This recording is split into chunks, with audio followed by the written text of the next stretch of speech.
Colin had always been a free spirit, a 28-year-old young man full of energy and passion for the outdoors. His green eyes sparkled with enthusiasm when he talked about his adventures on forest trails or his bike marathons across the fields. His wind-tousled brown hair and tanned skin were silent witnesses to his constant outdoor activities. His extroverted and warm personality made him popular among friends and colleagues. Always ready for a new adventure or to help someone in need, Colin was known for his easy smile and contagious laughter. However, when it came to romantic relationships, Colin had a different reputation. His romances were known for being intense but brief. He would give himself body and soul but soon realized that something was missing.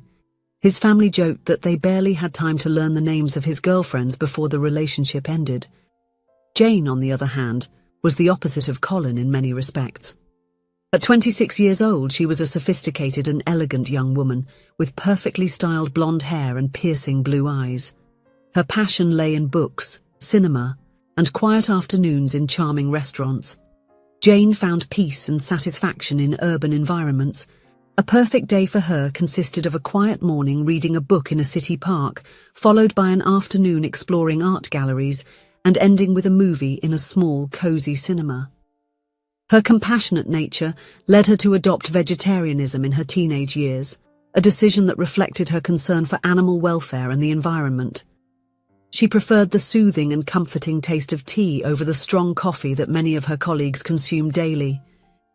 Despite their differences, Colin and Jane developed a close friendship in the office where they worked. Both were talented architects, and their complementary creativity made them an unbeatable duo on important projects. The long hours shared at work, the laughter during breaks, and the deep conversations about their lives and aspirations created a connection that eventually led them to a romantic relationship. In the beginning, the novelty and excitement of exploring their feelings masked their differences. Colin was enchanted by Jane, while she was attracted to his energy and spontaneity. However, as time went by, their incompatibilities began to become more evident. One Saturday afternoon, Jane decided to have a serious conversation with Colin. They were sitting in a stylish cafe downtown, the kind of place Jane loved, but that made Colin feel slightly uncomfortable. "Colin," Jane began, her eyes serious and a little sad. "We need to talk about us." Colin felt a tightness in his chest. He knew what was coming, but part of him still hoped it was something different. "I like you very much," she continued, "but I think we work better as friends than as a couple. Our differences are too great." Colin looked at his cup of strong coffee, contrasting with Jane's herbal tea. It was a perfect metaphor for their situation. "I know," he replied after a moment of silence, "but can't we try a little more? Maybe we can find a middle ground." Jane smiled gently. "Colin, you are a wonderful man. Your energy, your passion for life, all of that is amazing. But our lives follow very different paths. You need someone who shares your love for adventure, someone who gets as excited as you do about a trail at dawn or a bicycle marathon." Colin knew she was right, but the idea of yet another failed relationship deeply bothered him.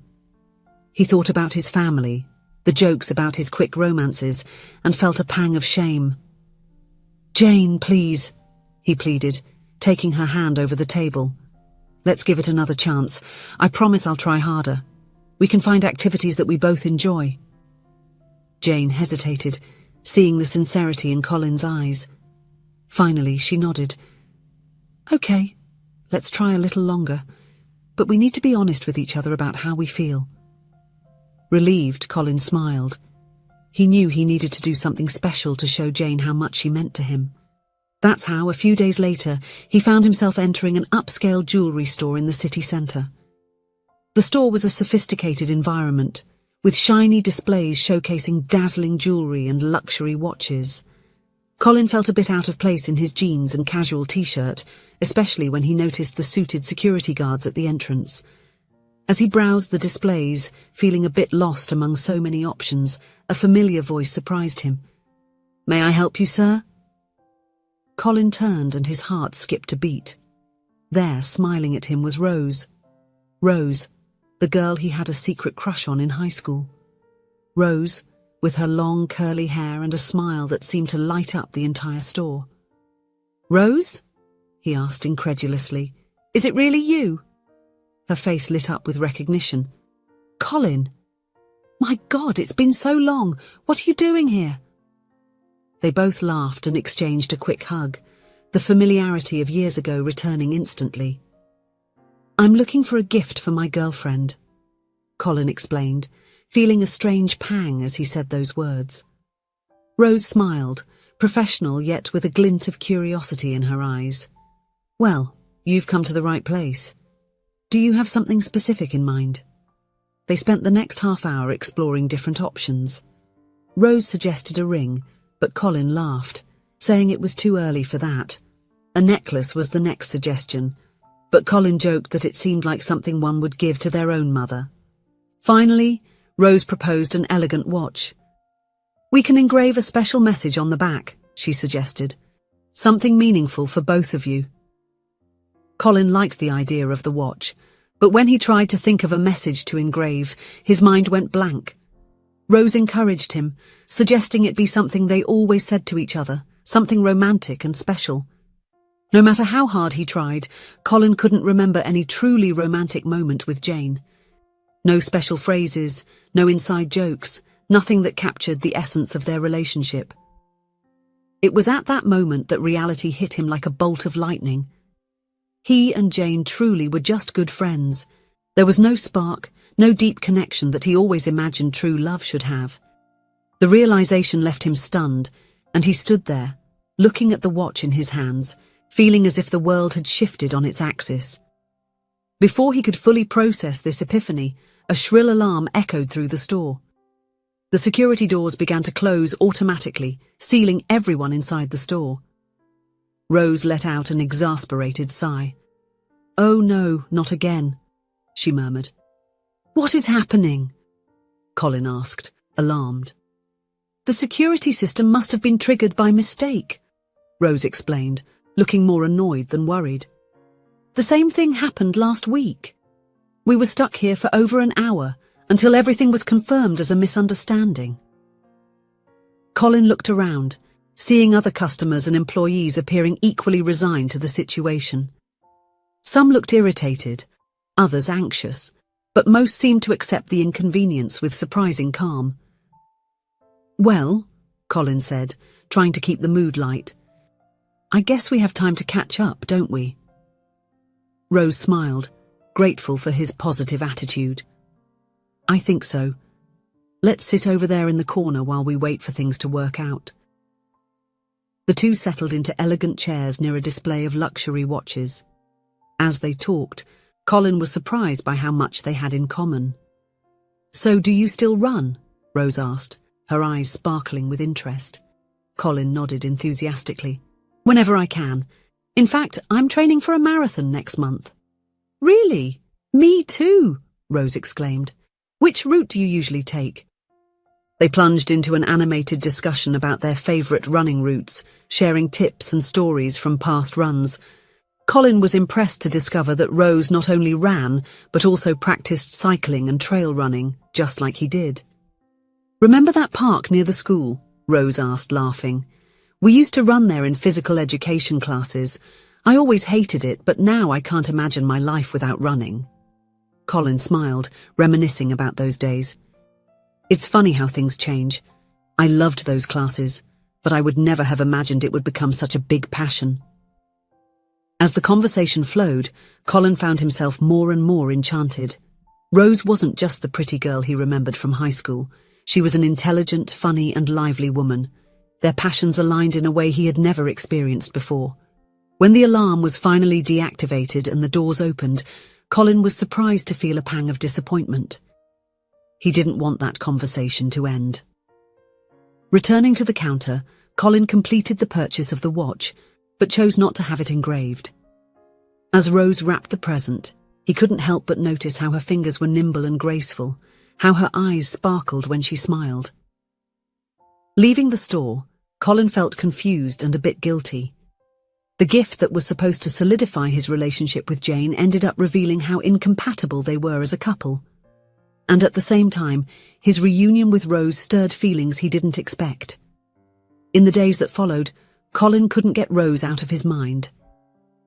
Every time he looked at the wrapped watch meant for Jane, he felt a tightness in his chest. He knew he needed to be honest, both with Jane and with himself. On a quiet afternoon, Colin invited Jane for a walk in the park. The late afternoon sun cast a golden light over the trees, creating a serene and somewhat melancholic atmosphere. "Jane," Colin began, his voice gentle, "I think you were right from the start." Jane looked at him, a mix of understanding and sadness in her eyes. "About us being better as friends?" Colin nodded. "I really like you, Jane. You are amazing. But you're right. I think we're forcing something that doesn't naturally exist between us." Jane took his hand, squeezing it gently. "I know, Colin. Part of me wanted it to work out, but I think we've always known deep down that we were more friends than lovers." They continued walking, openly discussing their feelings, their differences, and the affection they still felt for each other. At the end of the walk, they sealed the end of their romantic relationship with a warm hug, promising to maintain the friendship that had always been the foundation of their connection. In the following days, Colin found himself thinking more and more about Rose. The connection they felt during that hour, trapped in the jewelry store, seemed more real and profound than anything he had experienced in a long time. Deciding to follow his instincts, Colin returned to the jewelry store. Rose greeted him with a surprised and warm smile. "Colin, I didn't expect to see you so soon. Is there a problem with the watch?" He shook his head, smiling nervously. "Actually, I came to return it. I think I'll end up getting a necklace. My mum's birthday is next week." Rose looked at him with curiosity but didn't ask any questions. As she processed the exchange, Colin gathered the courage. "Rose," he began, his heart pounding, "would you like to run with me over the weekend?" Her face lit up. "Oh, what a coincidence! I've signed up for a charity race on Saturday. You could join me there." Colin felt a wave of joy and anticipation. "Sounds perfect, I can't wait." The following Saturday, Colin arrived early at the race location, eager to find Rose. When he saw her, dressed in colourful running clothes, her hair tied back in a relaxed ponytail, he felt his heart race in a way that had nothing to do with the run ahead. The race was incredible. Colin and Rose maintained a steady pace side by side, talking and laughing between breaths. There was a natural synchrony between them, both in their steps and in their conversation. After crossing the finish line, exhausted but elated, they decided to have a coffee together. To Colin's delight, Rose ordered a strong coffee, just like his. "I can't start the day without a good dose of caffeine," she laughed. In the following weekends, Colin and Rose began to meet regularly. They explored trails, took long bike rides, and even started training together for the next race. One day, while they were walking with their dogs in a city park, Rose had a Labrador named Luna, who got along incredibly well with Colin's golden retriever Max. Colin realised how much his life had changed in recent weeks. Looking at Rose, who was laughing as the dogs played, Colin felt a wave of affection and certainty. He stopped, taking her hand. "Rose," he said softly, "you make me happier than I ever imagined possible." Her eyes softened, a gentle smile spreading across her face. "Do you want to date me?" Colin asked, his heart racing with nervousness and anticipation. Rose pulled him close, her eyes sparkling. "I thought you would never ask," she whispered before kissing him. Months later, as they celebrated their dating anniversary, Colin surprised Rose with a small package. Inside was a delicate wristwatch. Turning it over, Rose saw an inscription on the back. "For my running partner in the marathon of life." Rose laughed, tears of happiness in her eyes. "This is definitely the phrase I would engrave on a piece of jewellery for you," she said, hugging him tightly. As the sun set over the park where they used to run, Colin reflected on the journey that brought him there. He thought of Jane, grateful for the friendship they shared, and how sometimes you need to take a step back to find the right path. Love, Colin realised, wasn't about forcing a connection or trying to change who you are. It was about finding someone who complemented your life, who shared your passions and dreams, someone with whom you could be entirely yourself. With Rose by his side, their fingers intertwined as they watched the sky turn shades of pink and orange, Colin felt a deep sense of peace and belonging. He had found not just a love, but a life partner, a friend, a companion in adventures. And as they planned their next race, their next trip, their next adventure together, Colin knew he had finally found what he had always been looking for, a love that was as natural as breathing, as invigorating as running at dawn, and as comforting as coming home after a long journey. If you enjoyed the story, please leave a comment with a rating from 1 to 5 to show how much you liked it. Also, watch the video that is now appearing on your screen. See you soon.